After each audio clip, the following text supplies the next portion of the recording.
On Saturday afternoon, Atalanta suffered the first loss of their Serie A campaign, succumbing to Udinese in a rather lackluster affair.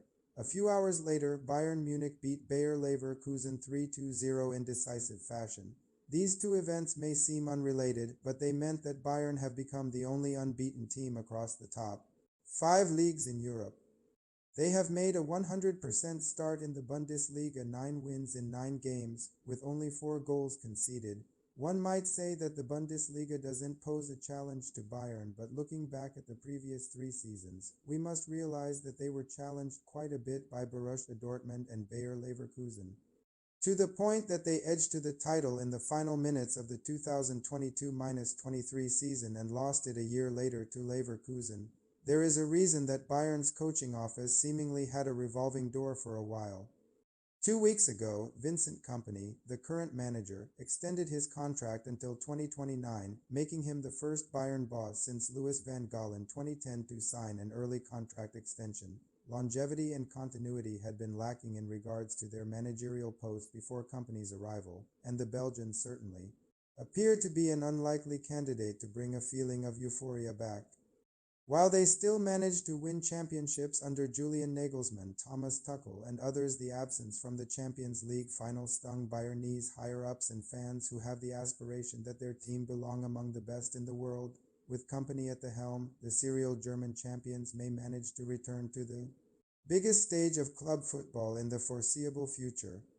Beating Leverkusen with the B team. What was scary about Bayern's win over Leverkusen was Kompany's chosen lineup. Instead of picking his best players, he focused on load management for Harry Kane and others, employing a number of bench players including 17-year-old Leonard Carl, an attacking midfielder with an incredible left foot.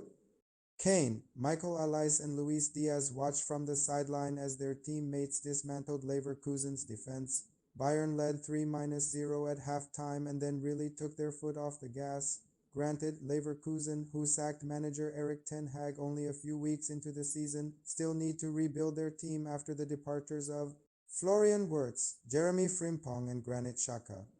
And yet, no one expected such a degree of dominance in the game. With their win over Leverkusen, Bayern have already managed to beat their 3 most potent challengers, RB Leipzig and Dortmund being the others. The gap to second-placed Leipzig, who have gone on quite the run after losing 6-0 to Bayern on the first match day, is only 5 points, but Kompany's side still might focus a little more on the tasks ahead in the Champions League.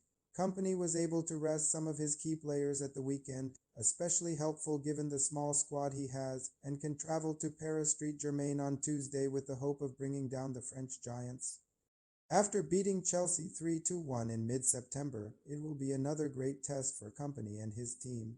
Echoes of Guardiola tactics. Manchester City. Great Kompany played 3 seasons under Pep Guardiola towards the end of his career, and one can really see a lot of Guardiola in the way the former centre-back and his assistants approach ball possession and how they set up attacking plays.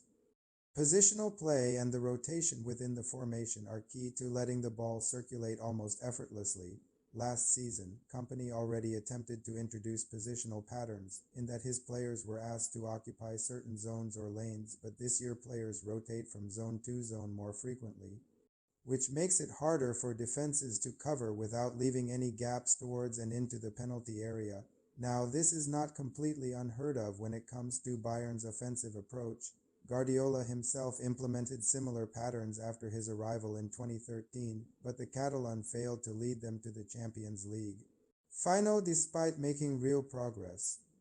During Guardiola's 3-year spell, he brought in midfielder Joshua Kimmich, one of the most promising German players at the time.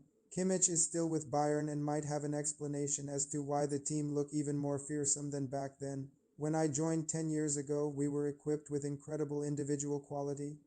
We had 23, 24, 25 world-class players, he said on Saturday. But when I now see how we as a team function and are happy together and for one another, when I see how we bring these principles to the field, how one runs for the other, then this is very special. That has not been the case so often. It was different 10 years ago. Then we had more egoism within the team. Kane, in particular, represents a form of humility regardless of success. The England captain is the Bundesliga's top scorer and has already racked up 22 goals in 15 games across club competitions this season, but he is not one to show any arrogance. Along with Diaz, Kane has attempted 30 shots in the Bundesliga this season, the joint highest total in the division. During the summer, reports about internal turmoil at Bayern emerged, with Max Eberl, the man in charge of the club's transfer business, at the center of attention.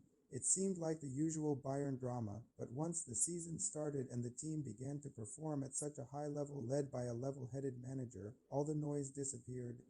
Bayern might drop their first points in the Champions League very soon, possibly even on Tuesday, but Kompany leads his players in the right direction with the right attitude. And keep in mind, Jamal Musiala, Bayern's generational playmaker, and left-back Alphonso Davies will return at some point during the season and make this team even stronger.